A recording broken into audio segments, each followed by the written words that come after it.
Every time my mother gave birth, he encouraged us to hold vigil.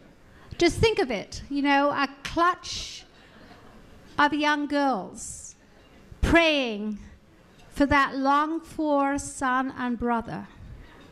We were clearly not enough. When my mother gave birth to his sixth daughter, she was 45 years old, and she officially gave up. She said she felt like one of Henry VIII's wives. You know, she might get beheaded if she produced yet another daughter.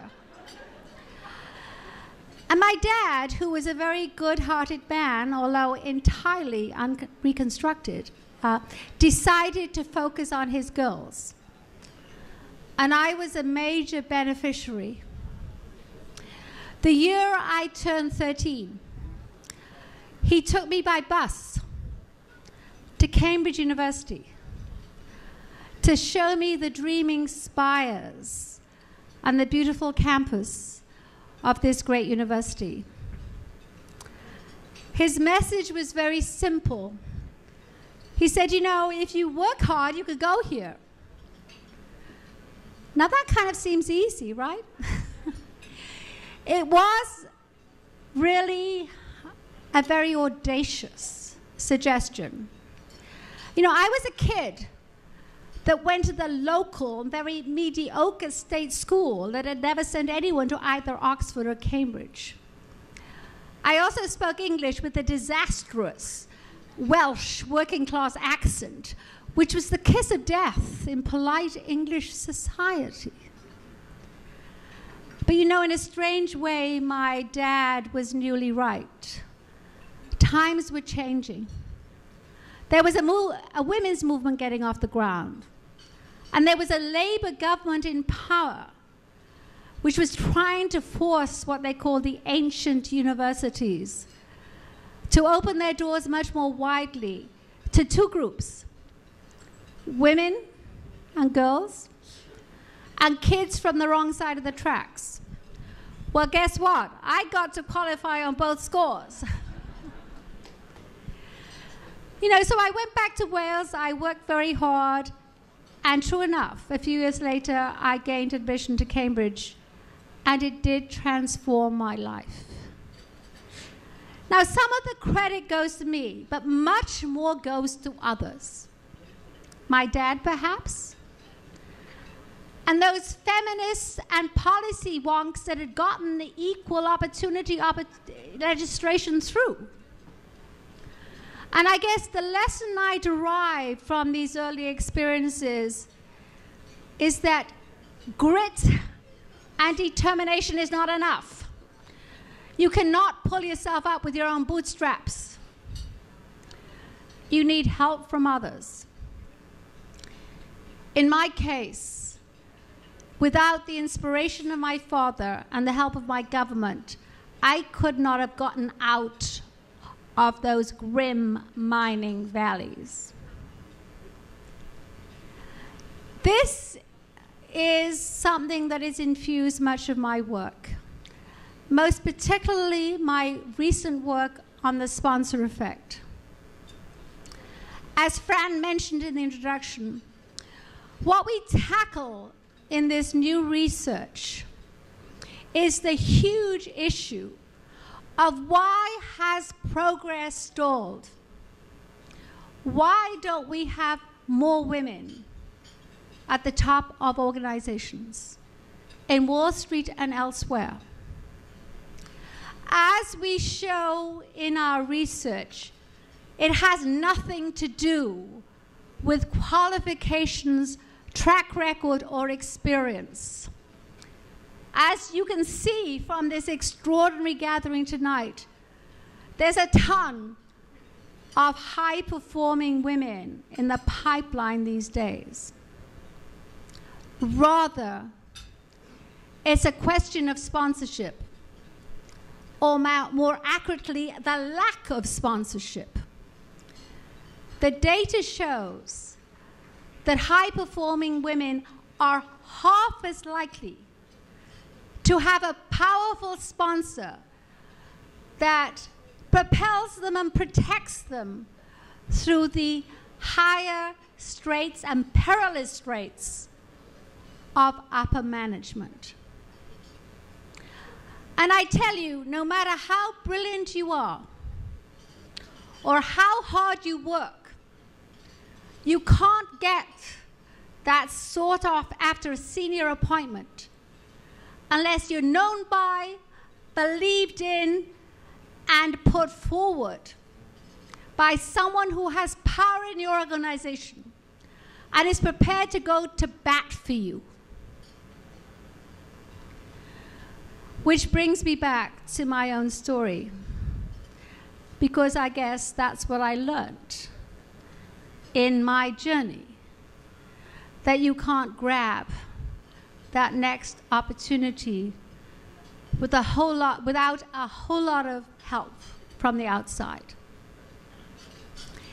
So my challenge is tonight to the leading edge companies committed to women's progress, and there are many of you in the audience tonight. I think that this notion of creating pathways to sponsorship for your high-performing women is indeed the way to crack that glass ceiling. Companies like American Express, Deloitte, and Morgan Stanley have started this journey. And I would love all kinds of other folks to get on board. Thank you.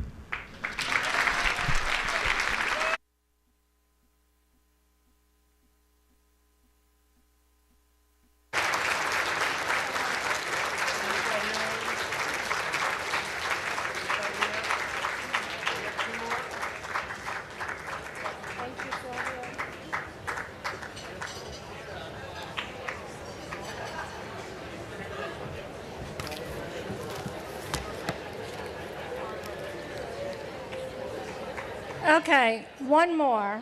I promise, one more.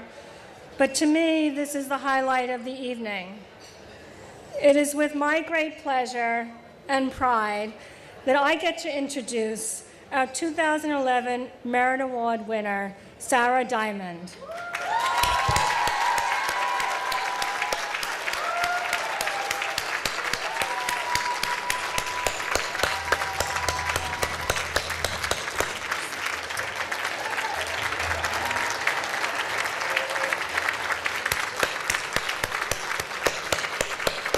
As you can see, she has quite a fan club.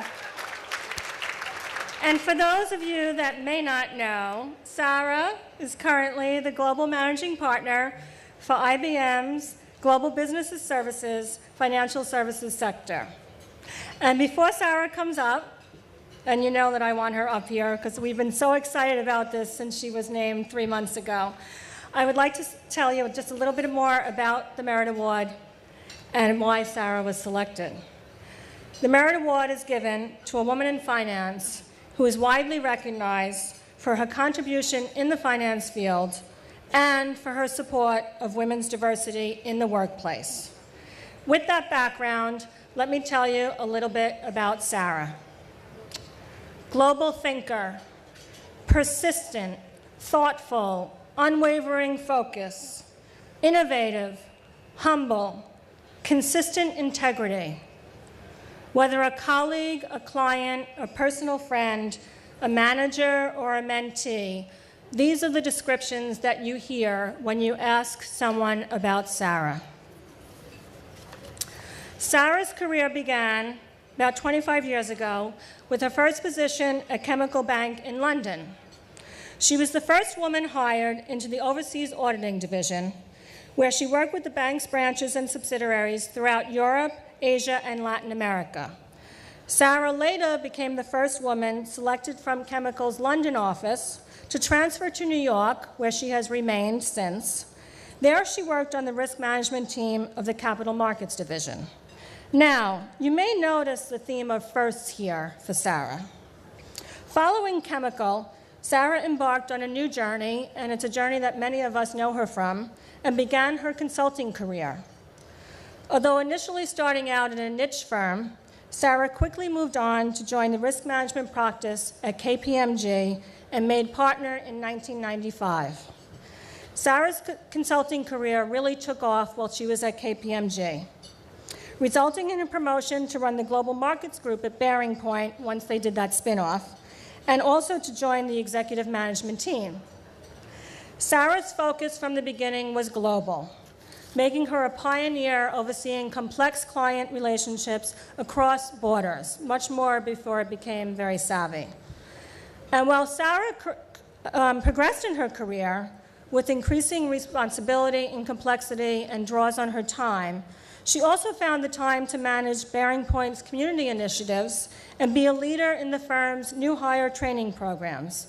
In fact, many of the people that you heard clapping for Sarah earlier, she has either hired or mentored over the years. Of course, we all know it didn't stop there. In 2005, Sarah joined IBM's Global Business Services as the America's financial markets leader, and she successively became the banking leader and then vice president for their strategy and global industries. In her current role as financial markets leader, Sarah has been responsible for a complete turnaround of the business by focusing heavily on both developing client relationships that we all know she's so wonderful at, but also professionally developing her partners. She has been able to set the groundwork for significant market growth for subsequent years. But of course, it doesn't stop there. In addition to managing a complex global division of IBM, she's also very instrumental in promoting diversity, global diversity, not only at IBM, but as a leader in making the Women's Bond Club what it is today. Sarah has been an active member of the WBC for more than 10 years. Under Sarah's leadership, as well as a few other women that are in the room, I know Carolyn and Jocelyn and Dessa, KPMG was one of the first 3 firms to become a corporate member of the WBC back in 2001. And I also have to mention Deborah Walton, who's not here tonight, but was part of that core group of women. Since then, Sarah has held several WBC leadership positions. She's been on the board of directors. She oversaw the Corporate Outreach Committee. She was co-president from 2003 to 2005. And recently, Liz and I had felt the importance of having a senior advisory board for the club, and Sarah has graciously agreed to join that committee. Under Sarah's tenure as co-president, the WBC and their events prospered. The Merit Award that we're sitting here at tonight, which is 750 strong, was 50 people at one point, and grew to over 500 while Sarah was managing that event. One of the events that I've heard so much about was in 2002, where the Merit Award dinner not only honored leaders in our industry, but also the victims of September 11th, which, given what happened downtown today, I think is very, very applicable. And she also included not only the leaders in our industry, but members of the police, the fire, the emergency services. And I know it's something that everyone remembers to this day. Also, always thinking of ways to innovate and also promote talent, Sarah was actually the impetus behind, along with others, as she humbly told me this evening, but she was the impetus behind the Rising Star Award. So all of you young women that received that tonight, you have Sarah as well as some of the other women I mentioned to thank, because we really felt, Sarah felt, why should we just be honoring women that have already made it? We should also be honoring women that are in the early part of their career and are the future leaders of our companies. And there's several women here tonight that are past rising stars and have risen to senior leadership positions. Through her work with the WBC, Sarah has also been instrumental in helping other organizations develop their women's network, which was how I was originally introduced to the WBC when BNY Mellon and Karen Peets actually got a membership with the WBC. But further to that, it was under Sarah's guidance that I actually joined the Corporate Outreach Committee back in 2007, and then ultimately was invited to be on the board and became co-president last year. So thank you, Sarah, so much for that. It doesn't stop, of course, with the WBC. Within IBM, which we all know is a huge corporation, she demonstrates her commitment to diversity, not just with women, but across the global empire. She's a regular speaker on IBM panels, encouraging women and career development globally. She leads their executive insight sessions and taking the stage panels. She helps women enhance their careers by providing support, encouragement, and best practices. She chairs roundtables across the globe, and she also is the founding sponsor of IBM's Technical Women Pipeline Program, which all of us financial services firms know technology is all what makes us really happen. So we need that pipeline to continue. She also founded a writer's workshop for teenage students. She's a board member of the American Friends of St. Hilda's College in Oxford, and she's a mentor to Columbia University's Executive Master of Finance. She also has a family who is here celebrating with her tonight. So Sarah, I see you as a true leader. You have the ability not only to shape large business strategies, but also mentor so many of us that are in this room and that are now leaders in our industry. You consistently support so many women at IBM, so many women at the WBC, and so many women at your client firms. You are a fantastic role model, not only to the club, but to our larger community. So please welcome me to welcome my friend, Sarah Diamond, and this year's Merit Award winner.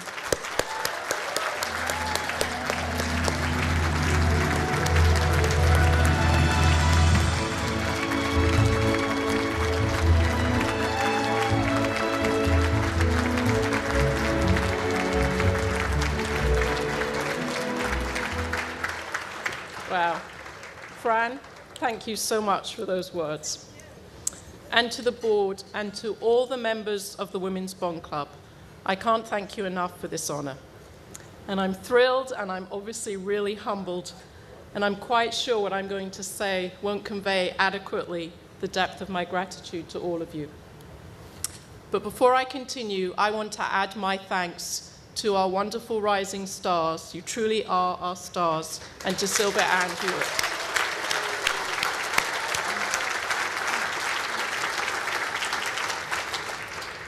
So, as you can tell, the Women's Bond Club holds a very special place in my heart.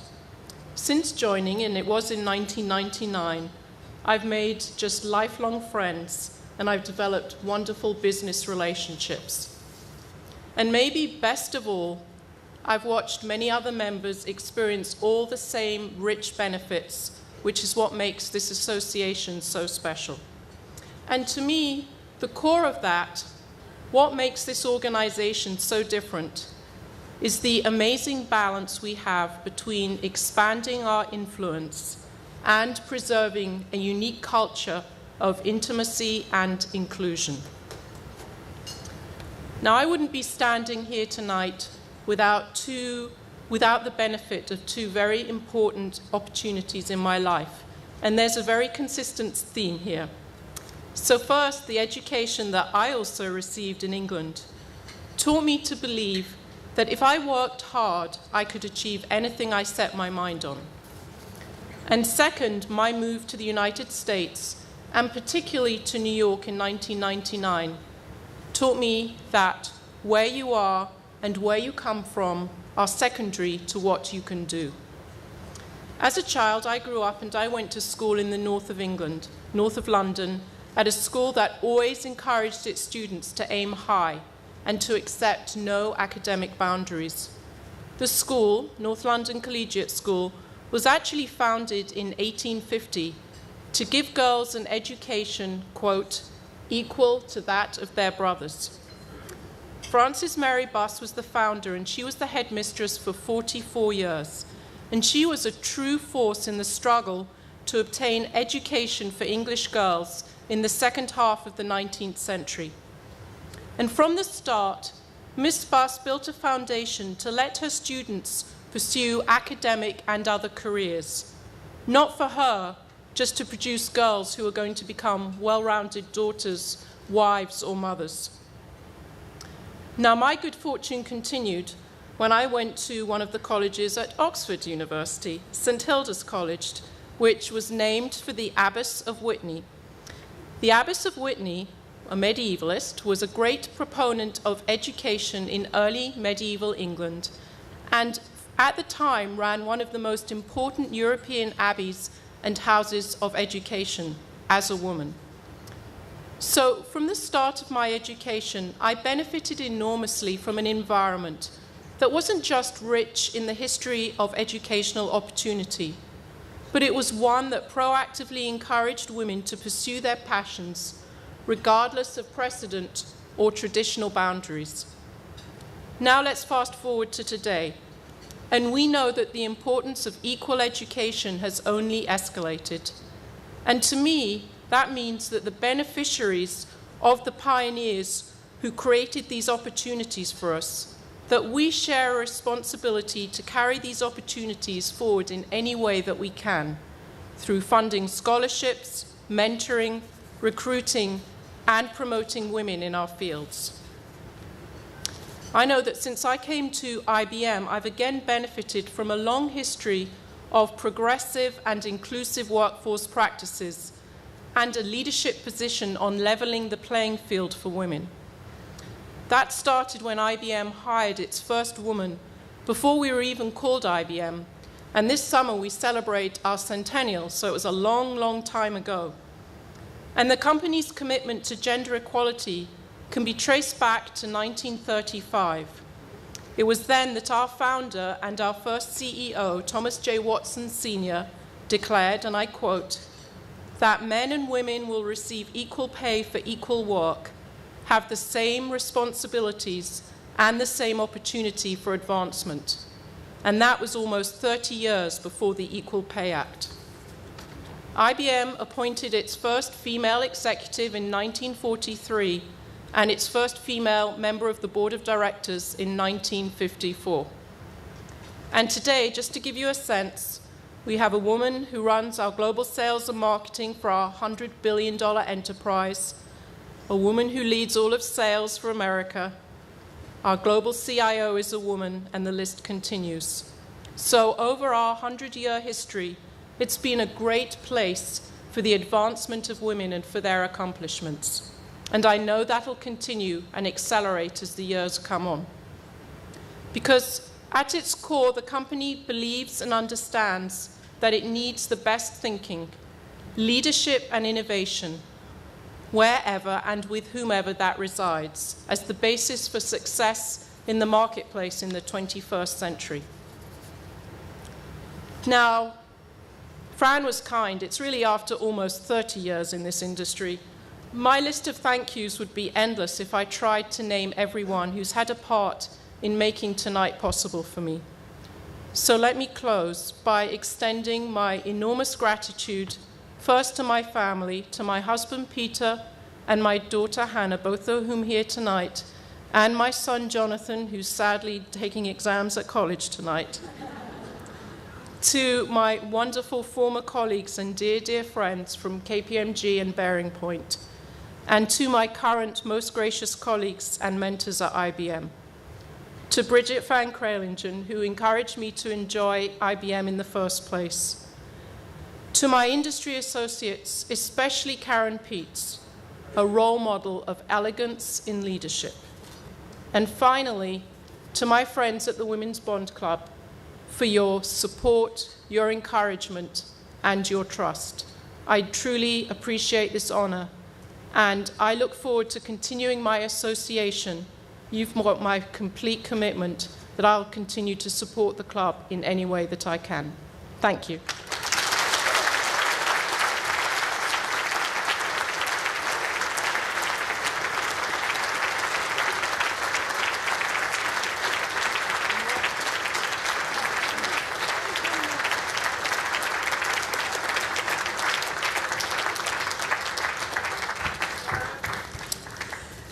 So, I did say one more, so it was two. But this concludes our program for the evening. I want to thank Morgan Stanley again for hosting us this evening.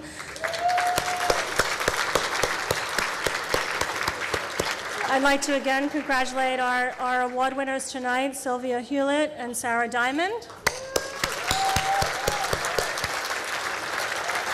Thank you to the board. Thank you for all the committee members that make this club so valuable and so long-lasting. And also thank you for all for coming, and thank you to our corporate and individual members. Enjoy the rest of your evening.